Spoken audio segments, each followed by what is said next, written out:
Bonjour et bienvenue sur le circuit de Ris où on se retrouve aujourd'hui pour les essais des 450 Husqvarna 450 KTM 2023.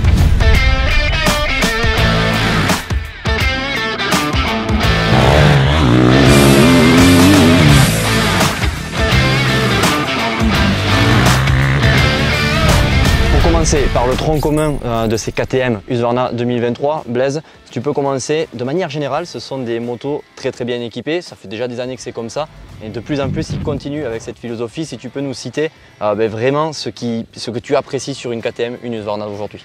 À l'heure actuelle, on a déjà sur toute la gamme des embrayages hydrauliques. Ça, c'est un plus et d'ailleurs des choses qu'on n'a pas sur d'autres marques. Et moi, je trouve que sur des motos à ce tarif-là, on se doit d'avoir l'embrayage hydraulique. Ça y est, sur toute la gamme, que ce soit 2 temps, 4 temps.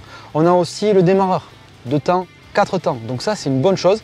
On a plein d'éléments aussi qui font penser à la philosophie KTM Husqvarna, qui facilite un petit peu la vie quand on est un pilote débutant, quand on veut apprendre la moto et apprendre aussi l'entretien de sa moto et sa mécanique, comme le fait d'accéder facilement à son filtre à air. La force de serrage est aussi incrustée dans les vis. C'est une bonne chose et il y a plein de petits éléments comme ça. Voilà, la facilité aussi de régler ses suspensions, que ce soit en compression ou en détente. La petite nouveauté cette année sur cette fourche, c'est la petite molette en dessous. Ça, c'est la première fois qu'on voit ça sur une moto de cross. Donc c'est assez appréciable et c'est vrai qu'on reste dans cette philosophie Husqvarna KTM avec des motos faciles d'utilisation et très ergonomiques. Pour conclure là-dessus sur ces généralités, on a des motos très bien finies avec un passage de câble plutôt ergonomique derrière les plaques, on le voit, c'est bien fini. On a aussi un compteur d'heure d'origine qui est relié au boîtier CEDI, donc même pour les tricheurs aujourd'hui, on ne pourra plus modifier les compteurs d'heure avant de la revendre.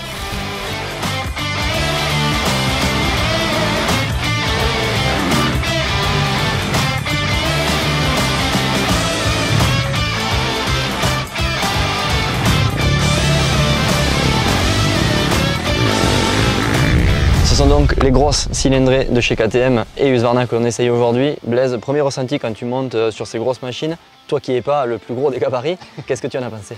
C'est vrai que c'est des machines qui sont assez importantes, imposantes, c'est normal, ce sont des 450, c'est la cylindrée qui veut ça.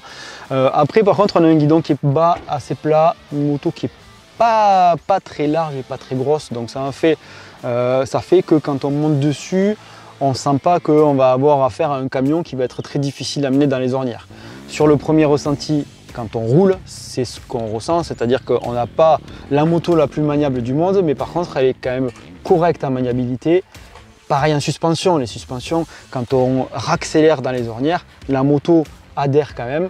Aujourd'hui, on n'a pas bien pu tester les suspensions, on va dire sur les freinages, sur les grosses descentes, mais voilà, un bon compromis en tout cas à premier ressenti.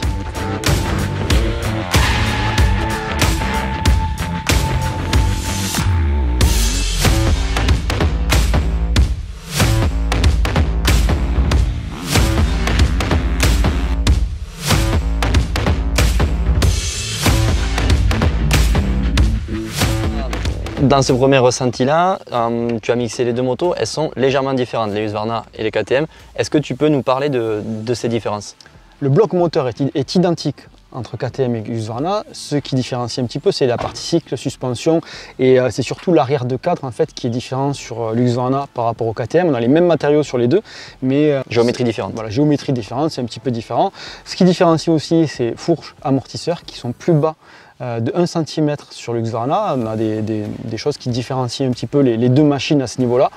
On le ressent un tout petit peu. Je l'ai ressenti un peu plus sur la partie 2 temps que sur cette 4 temps, dans le sens où normalement on devrait être un peu plus bas. Voilà. Là, franchement, pour être très clair, je n'ai pas trop ressenti la différence entre la KTM et l'Husqvarna. C'est pour ça que tu as enchaîné tout de suite sur le ressenti en piste en regroupant les deux motos. C'est plutôt une moto maniable ou une moto stable? C'est plutôt stable dans le sens où c'est une 450. Si je mets un peu le curseur sur la... On ne peut pas avoir une moto et très maniable et très stable, donc je dirais qu'elle est un peu plus stable que maniable. Elle s'inscrit relativement bien dans les virages pour autant. C'est pas, comme je l'ai dit tout à l'heure, c'est pas un camion, elle n'est pas très longue, donc ça en fait une moto quand même maniable, mais elle est quand même plus stable que maniable. Ça vient de quoi le fait que tu peut-être demanderais un petit peu plus de maniabilité? Ça vient de l'inertie moteur parce qu'on est sur un gros moulin ou c'est plutôt la géométrie de la moto? Je pense que ça vient de l'inertie moteur et du fait que ce soit une 450. Ça, je pourrais en parler plus et être plus clair là-dessus si j'avais une journée où on avait un comparatif avec toutes les 450. Et là, je pourrais dire oui, elle est plus maniable que telle concurrente, oui. Même circuit, même moto et marques différentes, là oui. Aujourd'hui, je dirais que c'est un bon compromis, ça permet de rouler très bien, de manière assez efficace, donc c'est plutôt bien. Mais comme je dis, c'est à comparer par rapport à d'autres motos le même jour avec les mêmes conditions.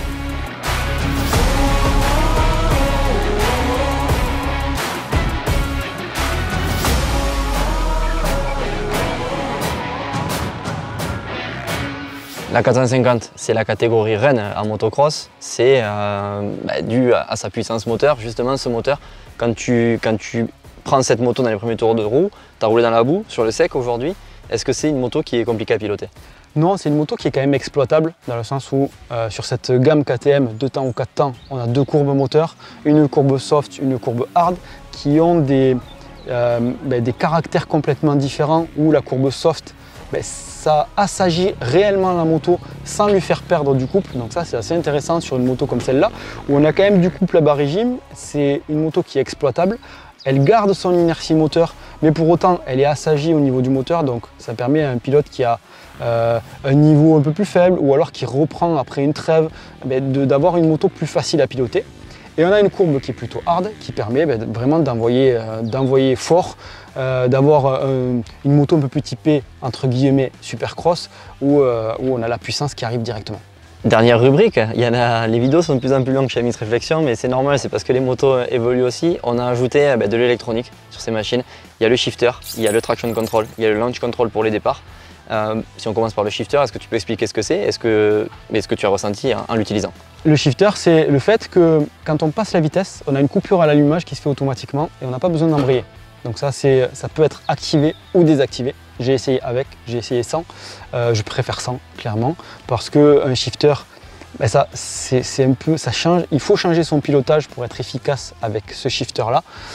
Pour moi en tout cas, parce qu'on a une coupure qui arrive à des moments où des fois on ne s'attend pas trop.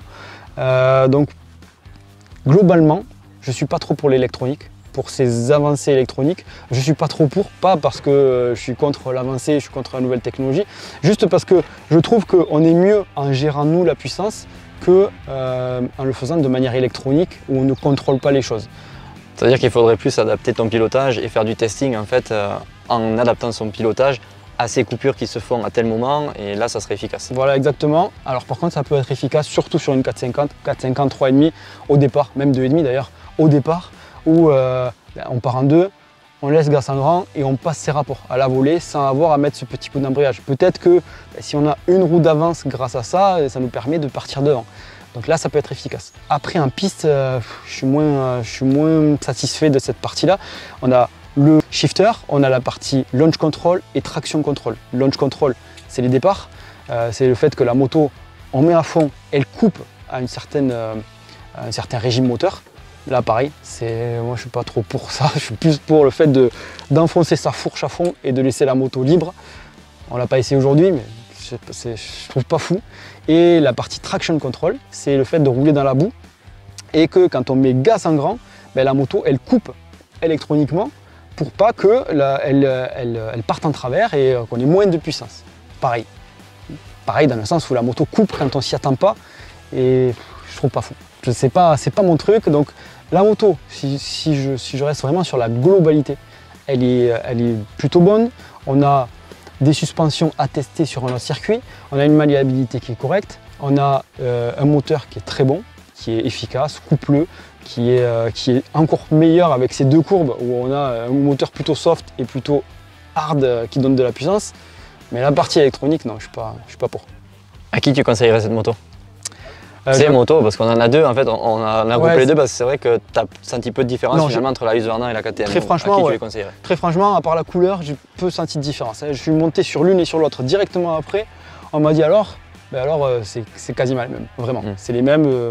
Donc voilà, on a regroupé. Je conseillerais un pilote qui veut être devant en compétition, vraiment. Un pilote qui veut performer parce qu'elle est efficace. C'est une moto qui a du couple, qui a tout ce qu'il faut pour être devant, sortie de caisse, sans mettre autre chose. Elle a tous les équipements nécessaires pour être devant en ligue, voire au national, voire même en élite. Franchement, il n'y a pas besoin de beaucoup plus. Et après, par contre, pilote débutant, un peu moins. Pilote débutant, je conseillerais plutôt une 3,5. parce que ça sera un peu plus facile.